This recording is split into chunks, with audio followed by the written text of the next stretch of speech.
Mana isan'andro fandaharana atolotry ny fikambanan'ny mpiara-mamaky ny baiboly eto Madagasikara.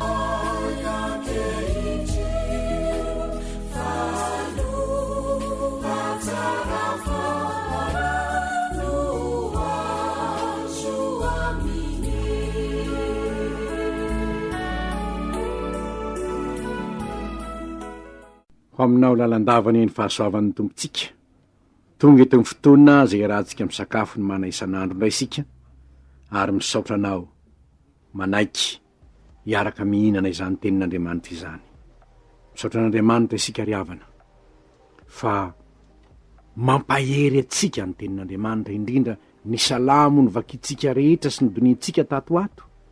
Dia salamo nataon'i Davida izay fantatsika rehetra fa lehilahy nanjaka teo amin'ny Israely nandritra ny taona maro ary manana traikefa mahagaga amin'ny fiarahany tamin'Andriamanitra. Anio sika dia hamaky indray salamo mbola nisoratan'i Davida ihany koa, salamo 120. Efa alohan'ny hamakitsika izany salamo izany dia tsara raha mbola miara-mivavaka aloha isika, hivavaka isika. Andriamanitra ran'aizany an-danitro, raha ny marina dia tsy ampy ny teny, hoentinay misaotra anao, hoentinay mankalaza anao, hoentinay manome voninahitra anao. Ny tombontsoa anananay manana ny teninao eo am-pelantananay. Misaotra anao zahay Tompo, midera sy mankalaza anao zahay Tompo, manome voninahitra anao zahay Tompo, fa lehibe dia lehibe ny fitiavanao. Ankalazaina ny eny anaranao, ho deriraina ny eny voninahitrao. Misaotra noho ny teninao izay teny fiainana, ary mangataka aminao zahay mba tena ho tanteraka aminay tokoa ny mahateny fiainana ny teninao. Araka ny teny nambaranao Jesosy Tompo hoe ny teny izay lazaiko aminareo dia fanahy sy fiainana. Ny tena tondray aim-baovao anay ny teninao Andriamanitra. Mba ho voninahitrao ny fahavelomanay, izany ihany no etaetanay, hanome voninahitra anao amin'ny fiainanay manontolo. Ho tanteraka ny izany satria ny fanahinao no hahatonga ny teny ho fiainana ao anatinay. Amin'ny anaran'i Jesosy Tomponay nanaovanay izany vavaka izany. Amen. Salamo 120, andininy voalohany ka hatramin'ny andininy 9. Vakintsika amin'ny anaran'ny Tompo izany. Henoy ny fitarainako Andriamanitra, tandremo ny fivavako, any am-paran'ny tany ino etsoko anao, raha reraka ny foko. Ento aho ho any amin'ny vatolampy izay avoka tsy tratro, fa aroko ianao, tilikambo mafy andosirako ny fahavalo. Aoka hitoetra ao an-tranonao mandrakizay aho, aoka hialoko ao ambanin'ny fanomban'ny elatrao aho. Fa ianao Andriamanitra, efa nandre ny voadiko, efa nomenao ahy ny lovan'izay matahotra anao. Halavao ny andro ny mpanjaka, aoka amin'ny taona ny ahatratra ny taranaka maro, aoka hitoetra ao anatrehan'Andriamanitra mandrakizay izy, famindrampo sy fahamarinana no tenireo hiaro azy. Ka dia izany no ankalazako ny anaranao mandrakizay, mba hanefako isan'andro ny voadiko. Ray Masino manamasinana amin'ny fahamarinana, fa ny teninao ny fahamarinana.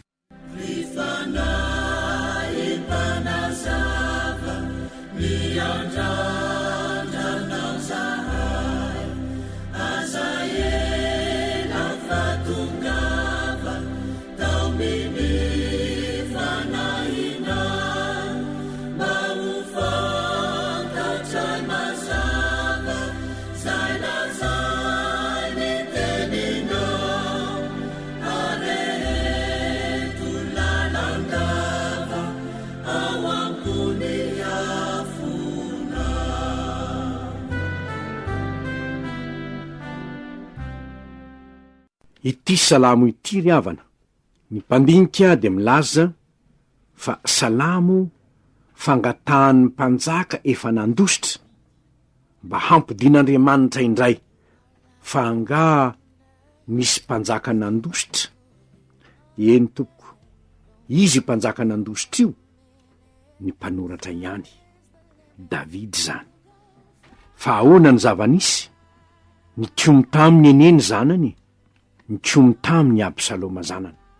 Zavatra hita dia io Absaloma zanany io dia tena ratsy fanahy tany am-boalohany, satria nandoto ny anabaviny Tamara no anarany. Tsiraireny aminy manko izy io. Tatoriana rehefa afaka nody ihany izy de ny fetsy nanambitamby ny olona azonareo vakina ao amin'ny Samoela faharotoko 7:10 any tantarany.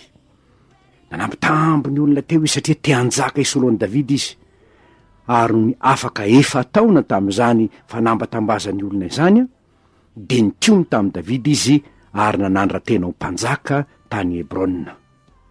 Ary dia natsangany ny olona ho mpanjaka tany Hebrona izy, Davida nefa tsy te hiady. De inona nataon'i Davida? Lasa nandositra izy. Amin'ny 4:10 amin'ny Samoela faharotoko 7:10 dia niteny Davida hoe mitsangana ka andeha tsika handositra. De nandositra ny tavany Absaloma izy, ary tao anatiny zany fahorin-tsaina izany. Tao anatiny zany fahorin-tsaina hoe ny zanany miodina aminy, ny zanany no manao herisetra maka ny toerany, izy mbola veloleo. De voatery nandositra izy satria tsy te hiady tamin'ny janany izy.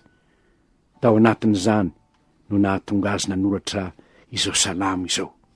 Ka zay ho jerentsika eto de ny hoe fanontaniana anankiray aloha no alay ho valintsika hoe am'izao vavaka nataon'i Davida zao, am'izao toetra ny Davida zao, misy toetra tsara tokony alainy tahaka ve? Mazava loatra fa misy izany. Ny voalohany amin'ireny dia ny fitiavam-bavaka. Henoy ny fitarainako Andriamanitro, tandremo ny fivavako. Zavatra anankiray izay mampiavaka ny fiainan'i Davida ary tokony fiainan'ny mpanaradiana tompo Davida raha teo moa de mpanjaka zay araka ny fon'Andriamanitra. Rehefa nolavin'Andriamanitra Saoly de nilaza tamin'ny Samoela Andriamanitra hanositra ny Davida ho mpanjaka, ary zao ny fitenin'Andriamanitra ny aminy hoe mpanjaka araka ny foko. Zary hoe mpanjaka tokony alaitsika tahaka mihitsy amin'ny toetrany maro, ary ny ray amin'ireny eto dia ny fitiavam-bavaka, ny firesahany amin'Andriamanitra amin'ny antsiprim-piainany rehetra. Henoy ny fitarainako Andriamanitro, tandremo ny fivavako. Fitiavam-bavaka. Mba manao ahoana ny fitiavantsika vavaka? Hatrany parany tany ozy ny etsokoanao satria reraka ny foko. Asa ny tiany lazaina amin'ny hoe amparany tany io, angamba nandositra nakany lavitra mihitsy izy efa tonga hatrany amin'ny fetran'ny faritany Israely angamba, fa nandositra moa izy. Ary marina fa tsy voalaza ao daholo hoe tarina nosirany. Fa mahatsiaro Davida hoe tena voatery niala ny Jerosalema izy, nandositra niala tao izy, lasa tany amin'ny sisy tany mihitsy angamba izy. Nefa na de tonga tany azy izy, tsarony fa reraka ny fony. Ahoana moa ny tsy reraka ny fo?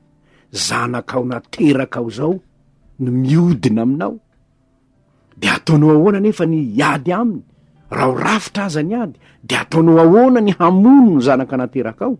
Tsy zaka ny Davida zany, reraka ny fony. Fa manahoana koa sika indraindray, raha mba isika moa niaran'izany zavatra niaretan'ny Davida zany, inona ny atao? Miantso an'Andriamanitra, mivavaka amin'Andriamanitra, mitaraina amin'Andriamanitra. Ray zay fitiavam-bavaka. Inona koa no zavatra anankiray zay toetra tsara tokony alaintsika tahaka? Ny firaiketan'ny fony amin'Andriamanitra. Ny 4 sy ny 5 de zao ny vavaka nataony hoe aoka io toetra ao an-tranonao mandrakizay aho, aoka hialoko ao ambanin'ny fanomban'ny elatra ao aho, fa ianao Andriamanitra efa nandre ny voadiko, efa nomenao ahy ny lovan'izay matahotra ny anaranao. Aoka hitoetra ao an-tranonao mandrakizay aho. Aoka ho fantatsika ry havana fa amin'ny fotoana zay anoratan'i Davida de mbola tsy misy anie ny tempoly, mbola tsy nisy ny tempoly, satria Solomona zanany no nanangana ny tempoly atao hoe tranon'Andriamanitra. Nefa Davida de efa mahalala sahadiny hoe mitoetra ao an-tranon'Andriamanitra, mitoetra eo anatrehan'Andriamanitra, miraiki-po amin'Andriamanitra, mialoka eo ambanin'ny elatr'Andriamanitra, mitoetra eo anilan'Andriamanitra. Tena tsy zakany Davida mihitsy zany hoe ho lavitra an'Andriamanitra zany, tsy zakany fony Davida mihitsy zany ka amin'izao izy mandositra izao na ny ampandosirana azy izy de zao ihany ny tsarony hoe aoko tahaka ny ao an-tranonao aho Andriamanitra oka ao hanatrika ahy ianao ny elatra ao no hombahy. Tsy mandositra an'Andriamanitra Davida amin'ny fotoanany zay ahitany zava-manahirana. Ny filazany eto de hoe hitoetra ao an-tranonao mandrak'izay aho, ny dikan'izany na sahirana aho na tsy sahirana aho de oka ho ao an-tranonao aho Andriamanitra. Manzana manko havana dia mandositra ny tranon'Andriamanitra isika. Rehefa tratry ny ady sarotra miala amin'ny tranon'Andriamanitra, miala amin'ny fialofana ao amin'Andriamanitra fa lasa mitady alokaloka any ananinany, mitady famonjena any amin'izao tontolo izao, miazakazaka makany amin'izay tsy Andriamanitra akory, ary mo tsy zany no ve no mahatonga ny Andriamanitra hafa izy any amin'ny tendrombohitra sy any Andohasa, mahatonga ny olona hijery horoscope isan'andro san'andro. Inona moa no mahatonga reny? Rehefa misy zavatra mampitahotra, misy zavatra manahirana de any no mila vonjy, miala ao amin'ny tranon'Andriamanitra. Ny sasany ray milamina ny fiainana, mitombo ny arena, mitombo ny voninahitra, de manjary miala ao amin'ny tranon'Andriamanitra, miala eo amin'ny fanatrehan'Andriamanitra ka manao zavatra mifanohitra amin'ny tenin'Andriamanitra. De tahaka ny tsy ao an-tranon'Andriamanitra intsony, tahaka ny tsy hitan'Andriamanitra intsony, fa lasa manara-po amin'ny fahafinaretan'ny nofo, na amin'ny halatra zany, na amin'ny fijangajangany zany, na amin'ny fampanarana-pony tena araka ny nofo izany, miala eo anatrehan'Andriamanitra. Tsy zany anefa mitoetra ny Davida, fa ny an'ny Davida de zao: naory aho masambatra aho, hitoetra eo an-tranonao aho Andriamanitra. Izany ny faniriko hoe hialoka eo ambany elatra aho amin'ny fotoana rehetra. Toetra tsara tokony alay tahaka amin'ny toetrany Davida zany. Ny zavatra zay mbola hodinitsika ihany koa diny hoe inona marina re nangatahan'ny mpanoratra, inona ny zavatra nangatahany hitatsika fa nangatahany etaetany milazaintsika hoe toetra tokony alay tahaka de ny hoe ao anatrehan'Andriamanitra mandrakariva, izany no toetrany tia miara-miaina amin'Andriamanitra. Hanka nangatahany mihitsy ny hoe Andriamanitra ô, aoka re, aoka mihitsy ahy toetra ao an-tranonao, aoka tsy hiala ao an-tranonao aho, aoka hialako ambanin'ny elatra ao aho. Zao koa nefa ny zavatra hitatsika nananany ny fahatokiana an'Andriamanitra, natoky an'Andriamanitra tanteraka izy. Reto no filazany momba an'Andriamanitra ny andinin'ny 7. Ozy amin'ny andinin'ny 7 hoe ariko ianao. Ny andinin'ny 4 aoka hitoetra ao amin'ny aloka, hialoka ao ambanin'ny elatra ao aho mandrak'izay. Andriamanitra zany aminy no arony, tilikamby fiarovana ho ahy ianao izy, fiarovana mafy handosirako ny fahavalo, fialofako ianao, fiarovana mafy ho ahy ianao, manana elatra hialofako ianao. Izany lay Andriamanitra amin'ny Davida, manana an'izany fiarovana mafy ho azy izany. Ianao raha misy fahavalo, na misy fanenjehana, na misy zavatra mitranga, aiza moa no mba hialofanao, aiza ny mba fiarovana mafy ho anao? Jehova ianao no aroko. Eto ry havana de tsara ihany no mbola manamafy amintsika menakavy, fa na amin'ny fiainanao manokana, na amin'ny fiainan'ny mpianakavianao, na eo amin'ny fiainan'ny firenentsika, dia tokony indrindra isika kristianina, de tokony isika tahaka ny Davida, isika kristianina ho iaho, de tokony hilaza sy hanambara ny mpiarabelona amintsika, na ao an-tokantrano zany, na ny am-piasana zany, na eo amin'ny fiarahamonina zany, de tokony hanambara isika hoe aoka re tompoko, tsy hitady mpiaro hafa isika afa-tsy Jehova irery ihany. Oka re tompoko, miangavy atsika zahay, noho ny tenin'andriamanitra aza milaza olo-kafa na zavatra hafa na iza ho mpiaro atsika ivelan'andriamanitra satria raha ohatra ka misy mpiaro hafa ivelan'andriamanitra dia manjary andriamanitra zany mpiaro atsika zany. Voasoratra hoe Jehova iaro anao na mivoaka na miditra hatramin'izao ko mandrakizay. Ko raha Jehova nefa manome toky zany, nahoana no mbola hitady mpiaro hafa? Nahoana? Inona ny antony? Raha mbola mitady mpiaro hafa ivelan'i Jehova isika, dia mitsipaka ny maha-mpiaro tokana an'Andriamanitra.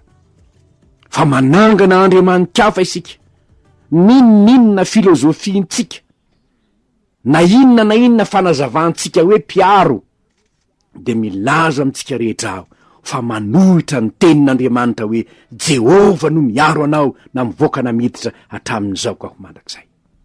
Ny anankiray koa zay tsara ho hitantsika eto de ny hoe ny zavatra nangatahin'ny Davida. Lazany ato hoe ho lavo andro aneny mpanjaka. Raha mijeritsika amin'ny andininy 9 halavao ny andron'ny mpanjaka, aoka ny taonany hahatratra ny taranaka maro. Iza mo io mpanjaka io? Izy ene io izy io mpanjaka io. Ary de ho isika hoe moa ve azontsika atao ny mivavaka tahaka zany hoe halavao ny andron'ny mpanjaka Andriamanitra? Ady hevitra be eto am'izao tontolo zao ry havana, ny amin'ny fanjakana, ny amin'ny manam-pahefana, ny amin'ny mpanjaka. Fa ny kristianina de tsy tokony ady hevitra ny amin'izany, satria isika kristianina de manaiky fa voaositra Andriamanitra ny mpanjaka araka ny testamenta taloha. Hanka na atonga ny Davida, na de efa voaositra ho mpanjaka aza Davida. Nanenjika azy Saoly, efa hitantsika tany aloha zany. Nanenjika azy Saoly, ary rehefa nanenjika azy Saoly, nanao zay ahafaty azy mihitsy aza Saoly. Zao nefa tamin'ny fotoana anankiray tao anjoy Davida, ary azo natao mihitsy ny namono any Saoly, satria nataon'Andriamanitra rendriky ny torimaso Saoly sy ny miaramilany maro be teo ambavazoy. De nitsaitsaika ny ala avy ao anjoy izy. Ny namany nanao azy hoe asio am'izay, vonoy am'izay, fa zao ny teniny sanatrio izy tsy kasy tanana ny voaositra Jehova. Ty Andriamanitra nefa nanositra azy. Raha tian'Andriamanitra ny anala azy eo, tsisy dikany amin'ny akory ny manala azy eo. Voaositra Andriamanitra io, Andriamanitra ihany ny manala azy amin'ny toerany. Ny Romanina 7:10 de manambara fa ny manam-pahefana de mpanompon'Andriamanitra izy ireo. Ka na izy mpanompon'Andriamanitra izy matoa tongeo, ary matoa ny eken'Andriamanitra ho tongeo izy, manana ny programany amin'izany Andriamanitra, ka tsy anjarako ny miady amin'Andriamanitra hoe nahoana no io no apetraka eo tompo. Tsy anjaran'ny kristianina mihitsy zany, tsy anjarany zany. Fa ny anjaran'ny kristianina de mivavao an'ny mpitondra anareo mba hiainanareo amin'ny fiadanana. Anjaran'ireo mpitondra ireo no mikatsaka fiadanana ho an'ny vahoaka, raha kristianina ihany koa izy. Romanina 7:12 ny manambara zany. Anjarany ny mikatsaka fiadanana ho an'ny vahoaka, raha tsy manao zany izy de Andriamanitra zay nanaiky ny ahatonga azy eo amin'izany toerany zany no hitsara azy rehefa miala teo izy, na amin'ny andro farany. Anjaran'Andriamanitra no mitsara azy. Raha misy zavatra ataony, azoko ataony mananatra azy ny teny aho. Raha marina, ohatra hoe mitaona ny olona ho any misampy izy, na mitaona ny olona hanao zavatra tsy akasitran'Andriamanitra izy, azoko atao no miteny zany. Raha tsaroko fa tokony hataoko zany, azoko atao no miteny zany. Arak'izay anoran'Andriamanitra azon'ny kristianina atao no miteny zany. Raha misy zavatra hitaprofo fa mbola manao zao izy nefa tahaka an'izao, azo atao no miteny zany, satria ny tenin'Andriamanitra milaza hoe mifananara. Indrindra raha kristianina ianao ka manana toerana akaikin'ny olona ambony tahaka zany, ka mahita zavatra tsy mety, manohitra tenin'Andriamanitra, adidinao kristianina ny milaza ny marina amin'ny mpitondra zay eo anilanao. Adidinao kristianina zany, manambara anareo kristianina rehetra zay manatoerana rehetra any hoany. Mety misy olona mpiara-miasa aminao olona ambony, ary mba olona ambony ko ianao zany, aza manao hoe aka sao de manao an'izao izy, sao de raha kristianina ianao aza matahatra ny anambara hoe zao ny tompony lazain'ny tenin'Andriamanitra. Ka raha manao zao tsika tsy mety. Kristianina ianao, adidinao zany. ny manambara no didinao fa ny manery tsy andraikitrao zany fa ny manambara kosa raha hitanao fa mandeha makany amin'ny lalany ratsy fanahy izy nefa tsy miteny ianao dia adinin'Andriamanitra aminao ny rany raha sanatria ka maty amin'ny alehan'ny ratsy fanahy. Tsy manery sika manambara kosa mivavaka ho an'ny mpitondra Davida ary to mivavaka ho an'ny tenan'izy eto. Ny zavatra iriny koa anefa ny amin'ilay mpanjaka dia ny hoe raha ohatra ka alaivan'Andriamanitra ny andro ny zavatra izay ataony raha tahin'Andriamanitra izy dia izao hankalaza ny anaran'Andriamanitra mandrakizay izy ary anefa ny voadiny isan'andro. Izany mivavaka izay ataony ho an'ny manam-pahefana ho an'ny mpanjaka. Marina fa ny tenany mivavaka ho an'ny tenany izy io. Izaho ny mpanjaka fantatro zany Andriamanitra io zanako io Absaloma io aneka miodiny izy fa mbola izaho ny mpanjaka voaositra fantatra Davida zany. Zaho anefa tsy te hiady amin'io mpiodina io zanak'anaterako raha teo io tsy te hiady amin'io aho io Davida fa izaho niangatahako aminao Andriamanitra arovy aho alavao ny androko aoka ho eo anilanao mandrakariva aho mba azaoko mankalaza ny anaranao. Mba fantatrareo moa ny faran'ny tantara raha ny tantarany Absaloma ny jerena taty aoriana nampalahelo fa maty nisaringotra tamin'ny hazo ny volony Absaloma ary dia nisy miaramila namoa azy.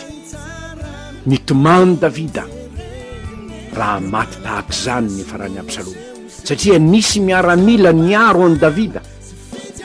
Davida tsy nanome baiko hoe mandahanaka vonio i Absaloma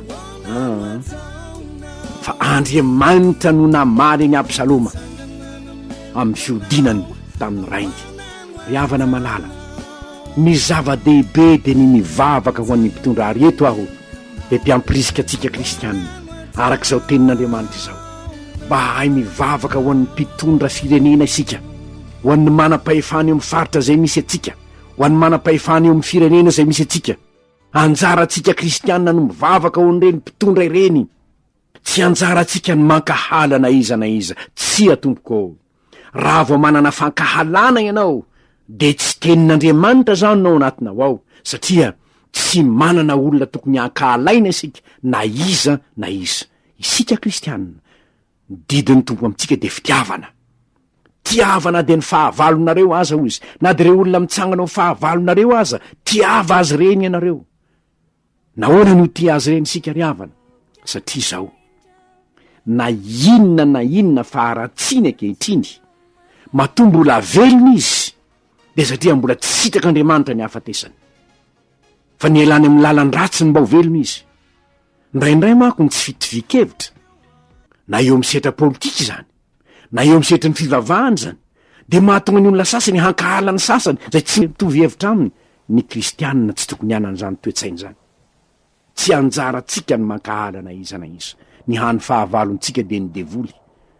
Ka raha mangalatra azy ilay olona, tsy ilay olona mangalatra no hatsangatsika ho fahavalo fa ilay devoly manesika azy hangalatra, ka mahatonga antsika hitory ny filazantsara mba ho afaka amin'izany gadra ny devoly mampangalatra azy zany izy.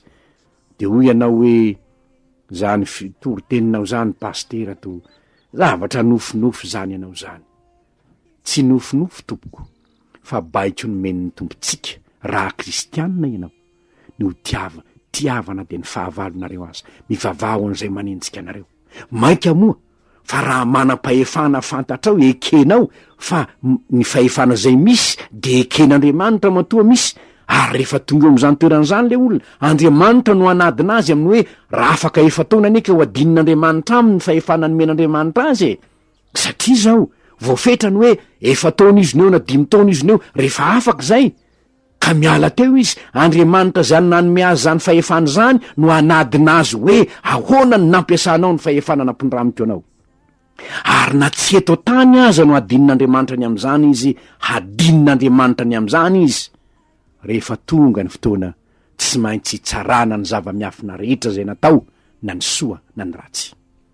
Eto ary reo ny torohevitra vitsivitsy raisitsika avy amin'ny toetrany Davida tokony alay tahaka: fitiavam-bavaka, fahatokinan'Andriamanitra, firaiketam-po amin'Andriamanitra, fanekenan'Andriamanitra ho aro ho tilitra amin'ny fiarovana, hitoetra ho nilin'Andriamanitra mandrakariva, hivavaka ihany ko ho an'ny mpitondra, mba homen'Andriamanitra fahendrena ny mpitondra, mba hahatonga azy ho tena mpanompon'Andriamanitra mandrakizay sy ankalaza an'Andriamanitra.